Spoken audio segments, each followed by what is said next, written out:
कि पत्थर के बदले दूसरा के कपार फोड़ी सा। वैसे आशा जन बीत गल तन बात गई, ओकरा के भूल जा और घर के अंदर चला।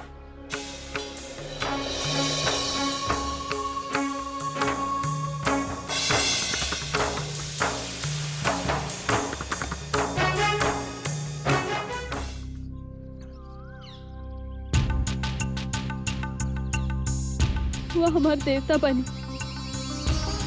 हमारे स्वामी बनी।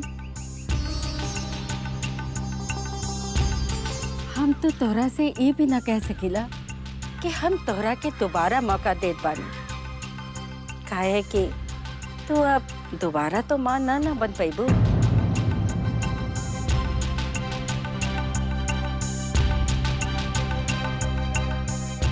हमार किस्मत में पोता न रहे और का कहे। चला भीतर चला।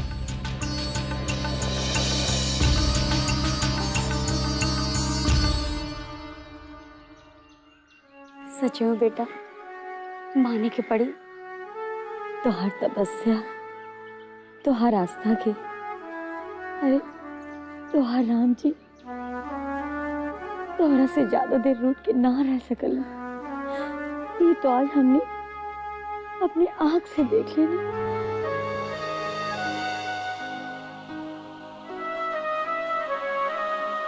ये तो हर प्रार्थना सुन ले लो बेटी, सुन ले लो। चला अपन घर के भीतर चला। चाची जी रवा रुकी, रवा का भीतर जाता नहीं। सुना लोगन, आज के बाद तू लोगन के एजा आवे के कोनो जरूरत नहीं के।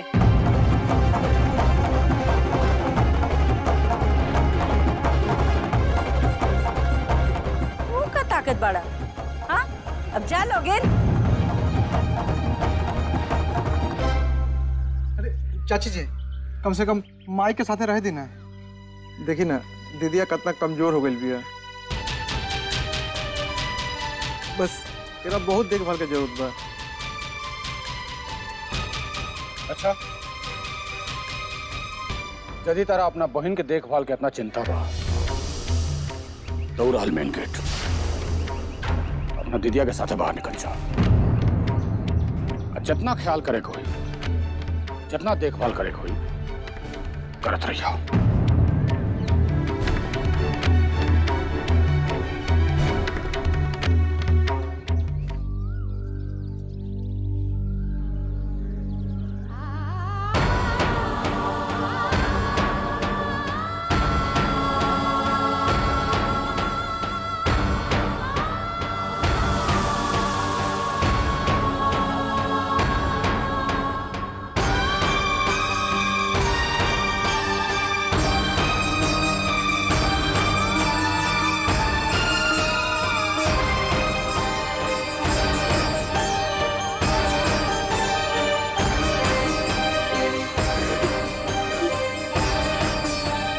हमेशा एगो बात याद रखिए दीदी, ये हवेली के द्वार तोरा खातिर बंद हो सकता है, लेकिन हमने के द्वार हमेशा तोरा दे खुलल बा।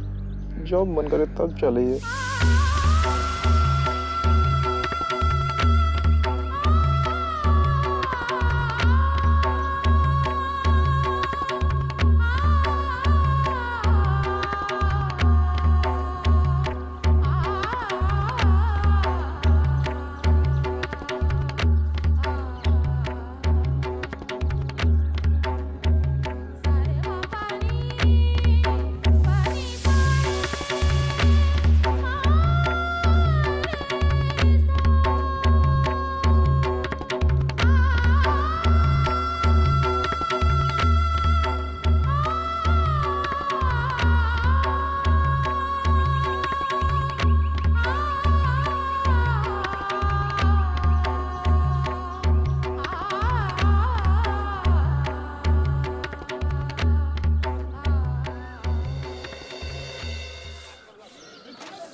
राम खिलावन ए राम खिलावन, चंदा, ए चंदा, अरे राम खिलावन, अरे भाई घर छोड़ के बाप बिटिया कहवा चल गए हो?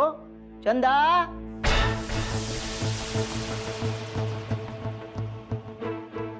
अरे घनश्याम जी, रहुआ एजा? अच्छा भइल, जेकरा से काम रहल उहे मिल गइल। का मतलब? गर्दनिया कटा ले, पर झूठ ना बोलब तरह से। आज तहनी लोगन के जिंदगी बदल जाई, ऐसन चमत्कार लेके आइल बानी।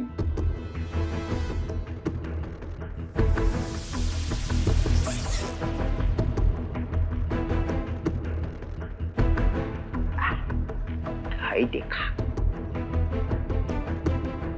15,000, पूरा 15,000। वहीजा हवेली में गोद भराई में जौन काम करले रहलू ना, वही के भाई जौन छोड़ के चल आइल रहलू तू। ठाकुर साहब खास कह के तोहरा खातिर भेजोले बाने। 15,000, पूरा 15,000। वहीजा हवेली में गोद भराई में जौन काम करले रहलू ना, वही के भाई जौन छोड़ के चल आइल रहलू तू। ठाकुर साहब खास कह के तोहरा खातिर भेजोले बाने। अचंभा हो रहल बानी, तहनी बड़ा भाग्यशाली बड़ू कि ठाकुर साहब इतना व्यस्त रहले, एकरा बाद भी तोहनी खातिर सोचे के मौका निकाल ले। ठाकुर साहब के जैसे पता लागल कि तू अपन बख्शीश ना ले लू, वैसे हमरा के बोलौले, कहने कि ई पैसा ऊ गरीब लड़की चंदा के है, मेहनत के, ले जा ओकरा के दे दा। ला रख ला। ना घनश्याम जी, राव ठाकुर साहब हमने के बारे में इतना सोचे ले, ये उनकर बड़प्पन है। बाकी हम ही कुल पैसा के ना रख पाए। का मने का कहलू? मने ई 15,000 रुपया तू ना रखबू? हाँ, ठीक सुन ला। काहे? यदि हमरा के पैसा लेवे के होई तब उहे दिन ले लेते। बाकी हम सोचनी कि हम पैसा ना ले, काहे से ओइजे इतना बड़का हादसा हो गइल बा और हम पैसा ले ली ना, ई ना हो सकेला। गर्दनिया कटा ले, पर झूठ ना बोलक तरह से है। ठाकुर साहब वैसे ये पैसा लेके खुदे आवत रहलन तोहरा पास से, पर उनकरा के एगो जरूरी काम याद आ गई। चला छोड़ा जायदा, तू ही गोद भराई के पैसा ना ला। बाकी हमार मालिक एगो बात सोच के बहुते परेशान रहले, चौई नहीं तोहार गिरवी राखल घर बने ओकरा खातिर। ई पैसा ओकरा छोड़ावे खातिर रखला, ना तो तू अकेले लड़की ई झोपड़ी में रहे वाली, अब कहवा से पैबू इतना पैसा? अब कैसे अपन घर छोड़ा पैबू बताओ हमरा के।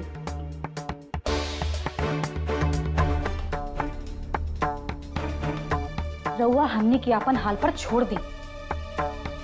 हम बिन मेहनत के पैसा के भीख समझेली और हम भीख ना लेवे नहीं।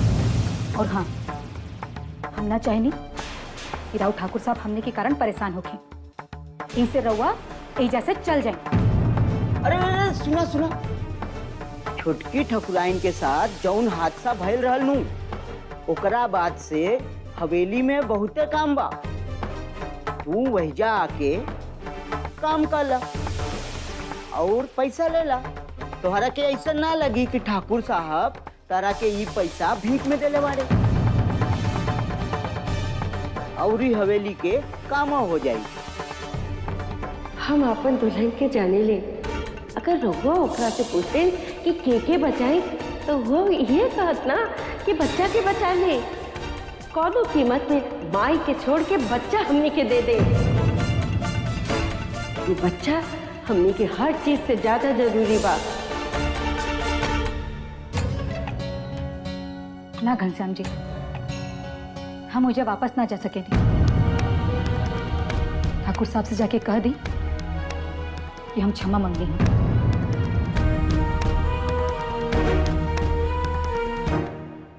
अब हमरा खैर नहीं खे। ठाकुर साहब कहले रहलन कि कैसहू करके चंदा के उनकरा लगे लेके आए के होकी। बाकी ई तो कुछ सुने के तैयार है नहीं खे। हमरा केहू तरह से अपन दिमाग के इस्तेमाल करे के पड़ी।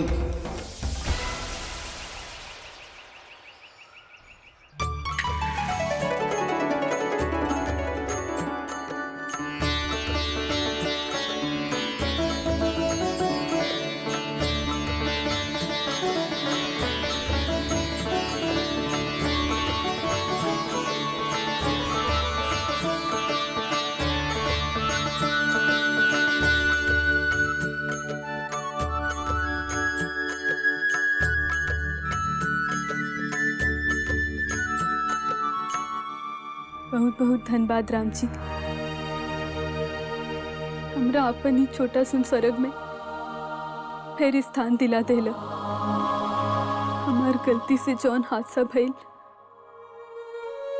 ओकर असर हमार परिवार पर ही मत आवे दिया भगवान।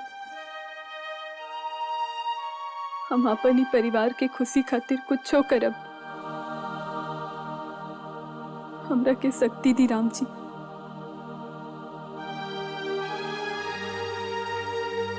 हे सीता मैया, तहार गोद तो 14 बरस के वनवास के बाद भरल, तो हमरो भाग में यह लिखल बाका। तू तो देवी बाड़ू माई, सब सह ले लू। बाकी हमरा से कैसे सहन होई ई कुल। मैया, हमार भाग में धरती में समाये के लिखल बाका।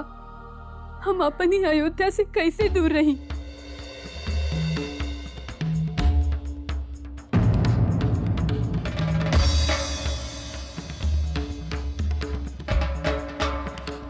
चलो सुमन, जल्दी जल्दी बांधा सामान।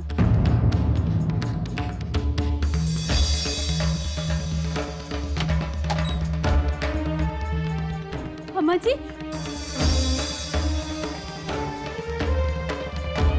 अम्मा जी, अम्मा जी, ये का करत बानी रहुआ?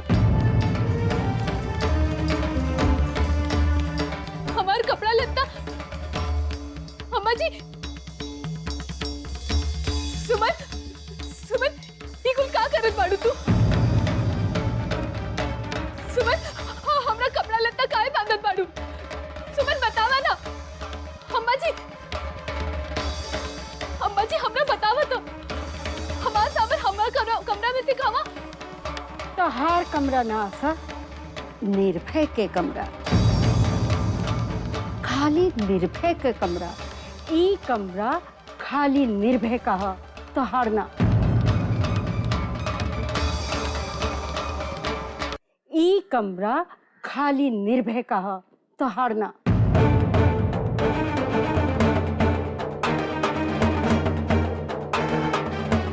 अम्मा जी, इनकर कमरे तो हमार ना, आज के बाद ही हवेली में तोहार जगह रसोई में बा, रसोई में।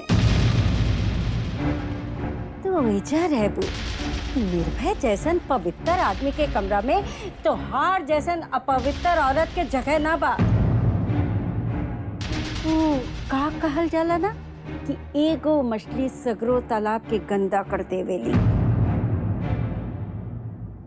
और हम ना चाहिला कि तू एकरा के और ही गंदा करा।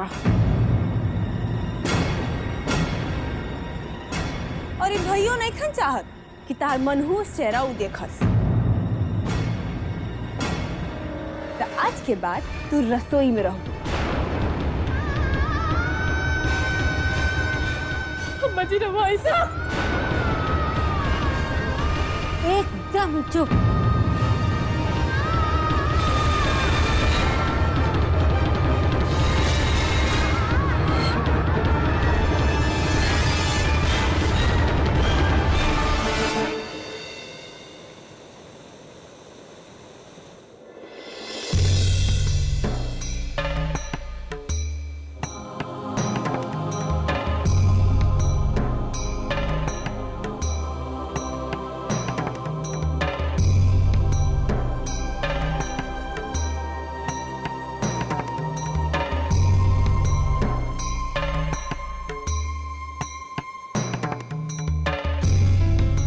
ठकुराइन?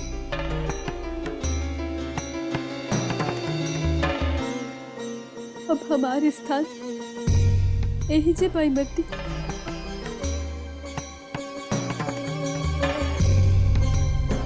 ये हवेली माँ और केहू स्थान नहीं के हमरा खातिर।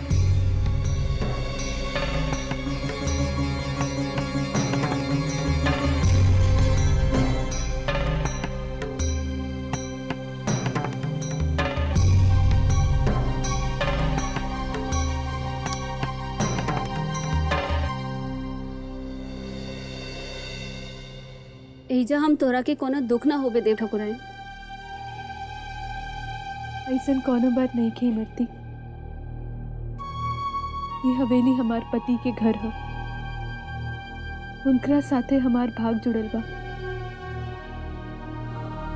हमार स्थान हुआ बा जहाँ हमार पति के बा। यही से हम वही जे रहब। हमरा मालूम बा हमरा के अपन गलती के सजा भुगते के हुई, वो हम भुगते। बाकी तब हो अपन पति के दिल जीते के कोशिश ना छोड़ब। हम अपन गलती से अपन पुरान स्थान मिट्टी में मिला देनी। बाकी अपन कोशिश से वह पुरान स्थान फिर हासिल कर ले। देवी माई रउआ की शक्ति दे।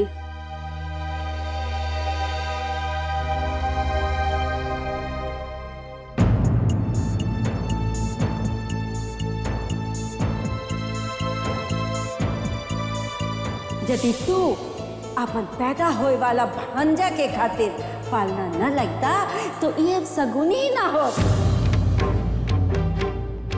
इमरती, ये पलना ऐजा कैसे? मालकी ने रखवाई रही।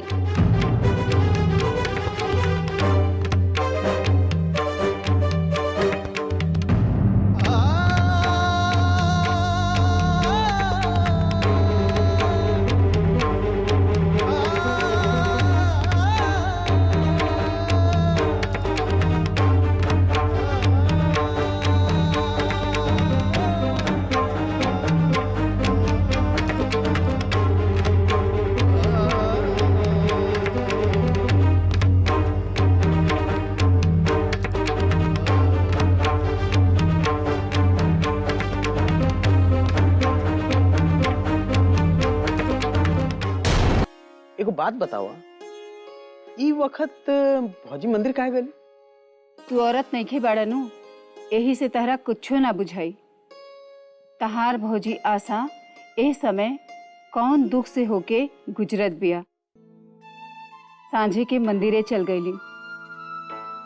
हमरा से कहली, चाची जी तनी भजन कीर्तन सुनब तो शायद हमार मन शांत हो जाए।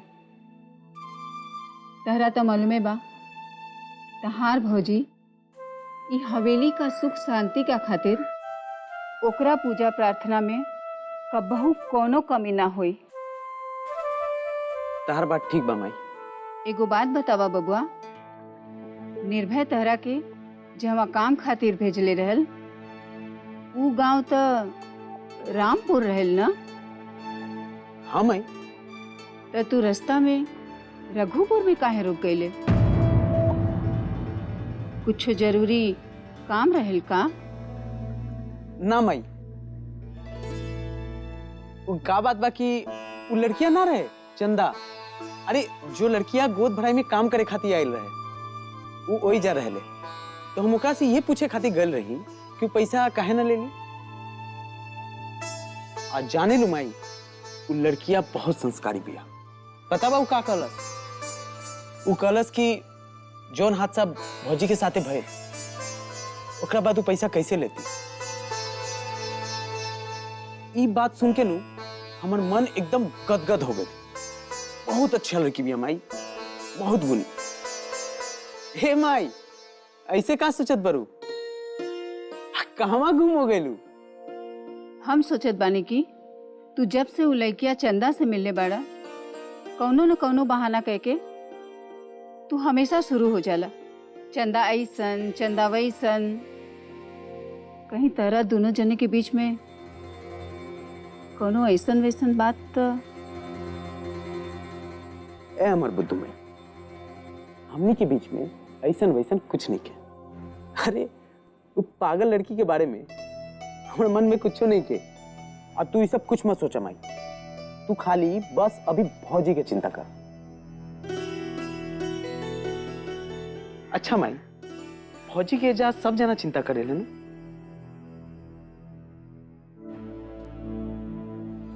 हाँ माई तू ऐसे का हिचकिचात बरू? अरे जोन सच बा सो सच बा। बड़की माई या बड़का भैया भौजी के कितना चिंता करेले। काहे जानते रू? क्या कि बड़की माई या बड़का भैया के दिल बहुत बड़ा बा। अरे जब बड़की माई या बड़का भैया हमी सन कितना प्यार करेले, जबकि हमी सन उनका खूनो नहीं की, तो सोचा माई हमरा तो यादो नहीं खे कि हमारा नाता उनका से कब जुड़ गए। हमरा तो कबो ना लागल कि हम उनकर संबंधी ना है। हनु माई?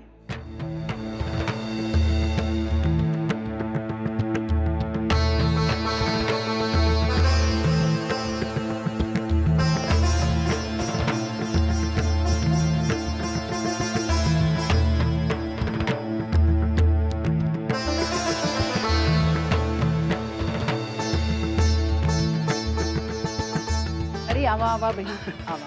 अरे वीर हमारा दोस्त, आवा ना, आवा। इतना हिचकित काय बारे हैं? आवा आवा ना। आई तारा चेहरा में तो एकदम तेरा माई बाबू के चेहरा लौकत बा। आई बैठी, आई आई बेटी। अई हमार सुमन बिटिया कितना बड़ हो गई बिया। बचवा की तरह बा माधव लखपति बाबूजी, उतार माधव पलना में खेलत होके। अब ही उकरा के सुलावे के बहुत कोशिश करत रही, बाकी महाराज ना सुतले। 21 साल के हवे अब ही, लेकिन नखरा नखरा 20 साल के जवान जैसन बा। निर्भय बेटा, सुमन के लेके ऊ कमरा में जा, जाके माधव के संगे खेला।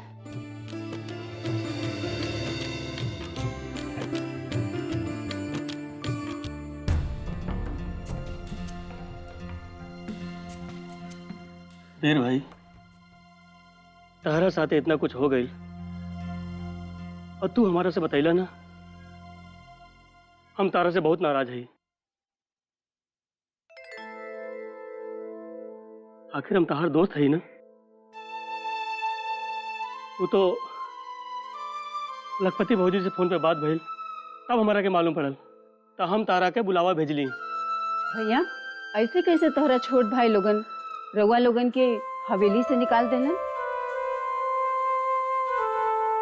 सूरज, तू तो जानेला हम दोनों की सोच में कोनो अंतर नहीं थी। हम दोनों जना एकदम ईमानदारी से काम करे वाले लोग हैं,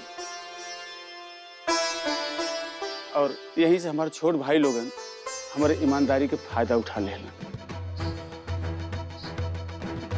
हम तो अपने बाबूजी के बिजनेस संभालते रहने और हमारा के मालूम भी ना रहे। बाकी वो लोग कब और कैसे हमारे नाम के जायदाद अपने नाम पे करा लेना, और एक दिन हमरा से कहलन कि ये घर छोड़ के निकल जा। और फिर हम सूरज, तू तो जानेला हम दोनों की सोच में कोनो अंतर नहीं थी। हम दोनों जना एकदम ईमानदारी से काम करे वाले लोग हैं, और यही से हमारे छोट भाई लोगन हमारे ईमानदारी के फायदा उठा लेना, और फिर हम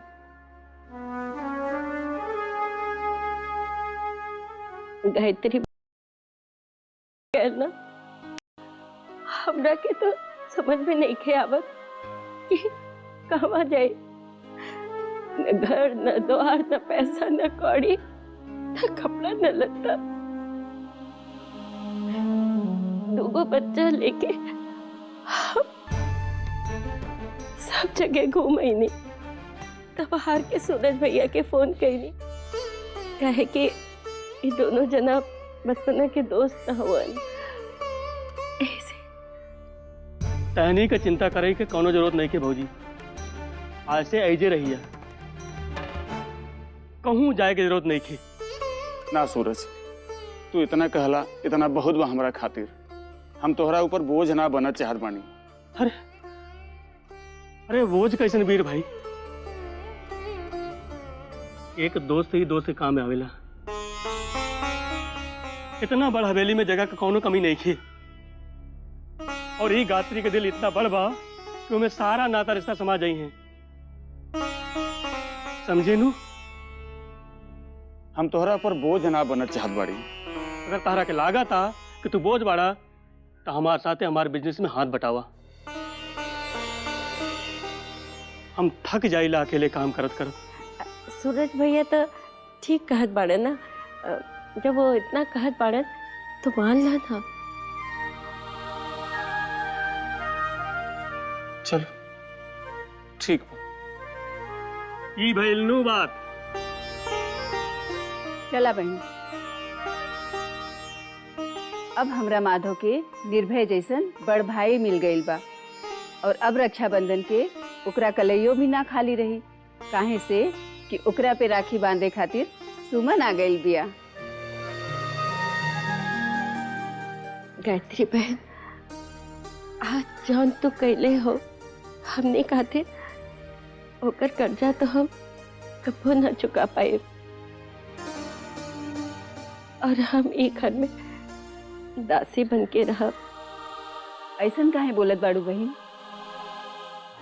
भले हमनी में खून का रिश्ता ना बा, दोस्ती का तो रिश्ता बा ना, और दोस्ती का रिश्ता खून के रिश्ता से बड़ होला। आज से हमनी एके परिवार होके ई हवेली में रहल जाए, और ई हवेली के तू आपन घर समझिया। इतना बरस बीत गई ई कुल बात के, तू परिवार इक्के छत के नीचे पूरा 20 साल गुजार देलन। हमार माधव भी कितना पागल बा, ओकरा कुछ काम मालूम रही। तू तो उस समय पालना में रहे।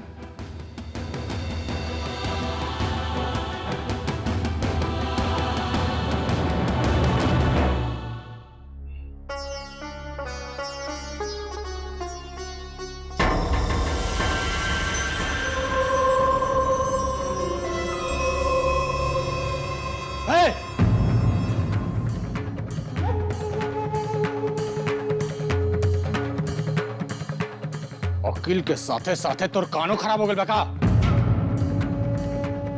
माई का कलसिया तोर ना बुझाई लगा। तोरा खातिर कमरा में कोनो जगह नहीं के, फिर काहे अपनी मनहूस चेहरा लेके यहाँ खड़ा बड़ी। तोरा एक बार में कोनो बात समझ में नहीं क्या हो, आगे समझाई दूसरे तरीका से।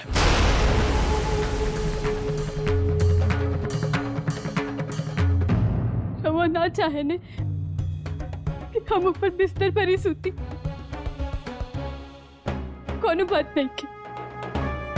हम समझे नहीं, हमार गलती बा, हमरा के सजा मिले के चाहिए।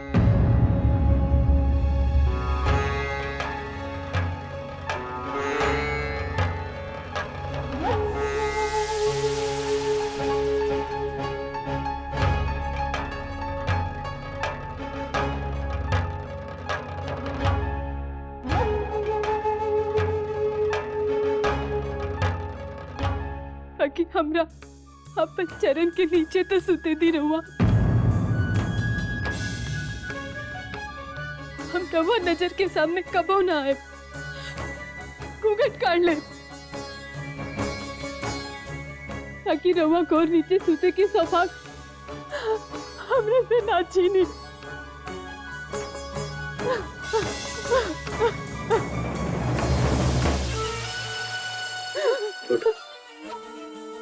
उठा उठा,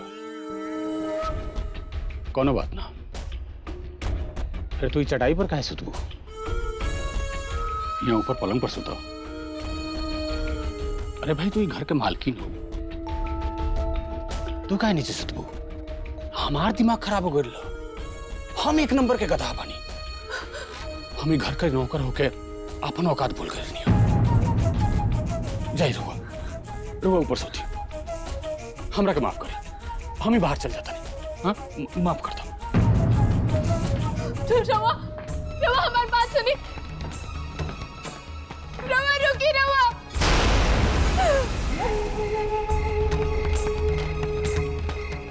तकियो तो हमार ना नौकर के पास मलकाइन के तकिया कहाँ से आई? रवा रवा हमारी बात सुनी। रवा रवा ऐसे ना करी। सुनी रवा, ये बहने सुती है हमरा के पाप लागी। हमरा के हाथ जोड़ते है। ना ना मालकिन, मालकिन हमरो लगे हाथ जोड़ता नहीं, हमरा से गलती हो गई। रघुआ जाके मासूती उल्टा और कमरा। हम नौकर होके अपन औकात भूल गई नहीं। रघुआ चाहे उस सेज पर सूती। इस सब राजपाट राउर बा रघुए संभाली। हमनी नौकर सन के औकात बाहरे बाटे। हमरा से गलती हो गई। हाय हाय अंगूठियों हम बेकार पहले बनी, सब राउरे तो हो। सब रखी हमार ना सब रखी। ना ना रोका हम तो गाय भैंस जहाँ बनाई बड़ी सन रामधानी सुतल उनमें हम जाके सूत जाए। लेकिन वैसा गलती हम दोबारा ना करब। हम कान पकड़ते रहो गोड़ छुता नहीं। बस हमरा के माफ कर दी, माफ कर दी। हमरा के क्षमा कर दी।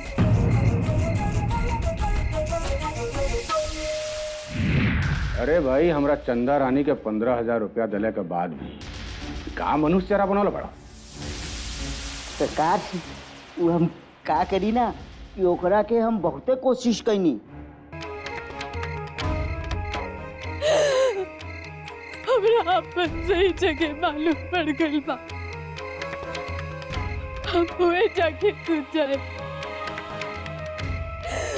बाकी रवा हमरा से नाराज ना हो। अपन कमरा में चली रहो।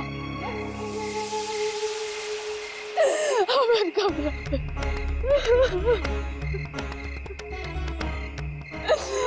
हमरा बात भीख मांगत नहीं। अपन कमरा में चली रहो।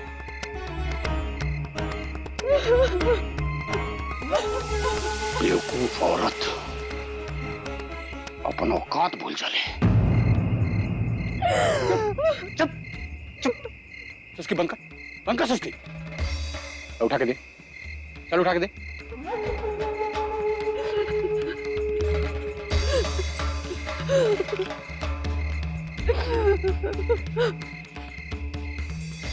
बहुत बढ़िया।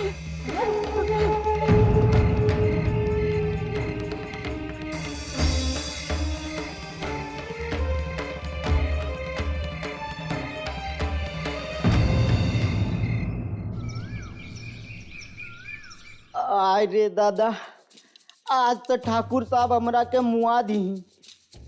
अब ठाकुर साहब से कैसे कहब कि वो चंदा पैसा लेले से इनकार कर दिया।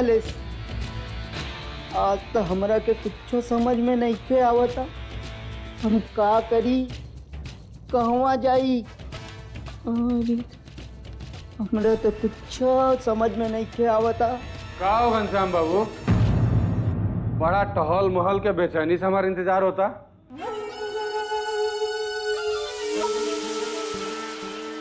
कैसन बाड़ी चंदा रानी?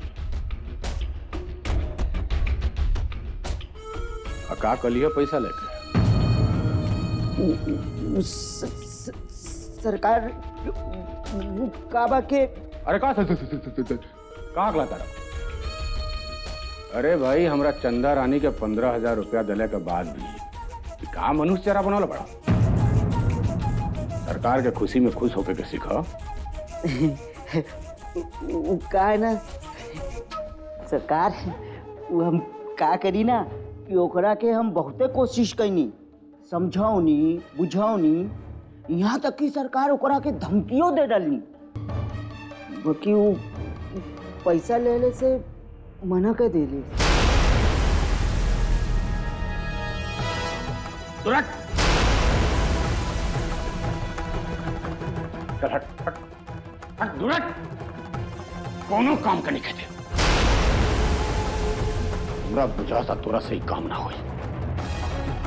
कितना समझौनी तो रखे, कोनो भी कीमत पर कैसे भी करके चंदा रानी हमरा चाहिए, बाकी ना तोरा से कोनो काम ना हुई दुनिया के।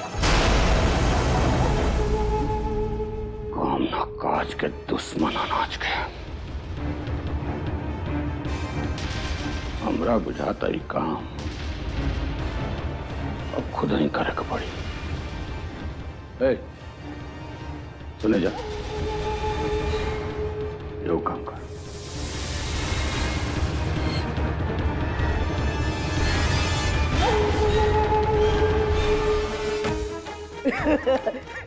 अरे वाह सरकार, वाह, बहुत बढ़िया प्लानिंग बनौना है सरकार। यही से तो रहुआ मालिक बानी, ससुरा नौकर। सरकार ये बेरा चिंता ना करी, हमारा ऊपर भरोसा राखी, बिल्कुल परफेक्ट काम हुई। भरोसा तो हमार रखने के पड़ी चंदा। ए बेरी वो हमार जाल में फंसे से बच न सकियन, बहुत आसमान में उड़ ले लो।